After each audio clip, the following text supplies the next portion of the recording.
Hey Village Church, Matt here, sending a little video to you from right outside our church building and right across the street from a new restaurant that's just opened up in the village called the EAV Feed Store.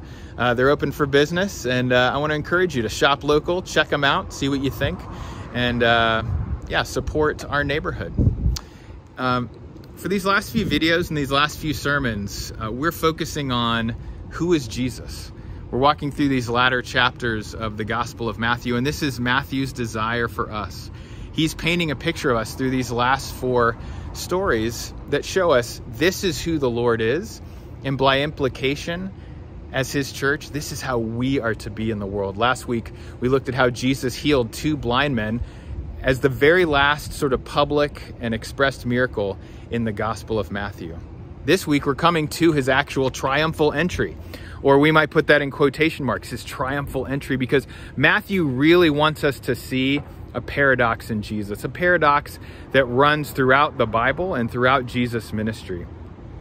That yes, he is coming to his people, he's coming to Jerusalem as their rightful king, of which all of God's people should bow down and honor as king.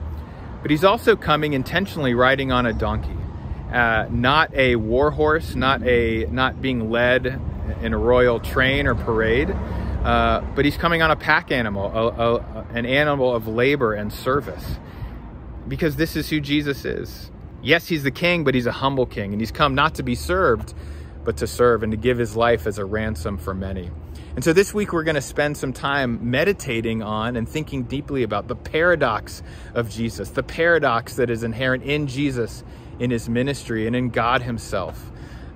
Jesus is the one who is worthy of all glory and honor. He is high and lifted up, and yet he is also the man acquainted with sorrow and familiar with grief.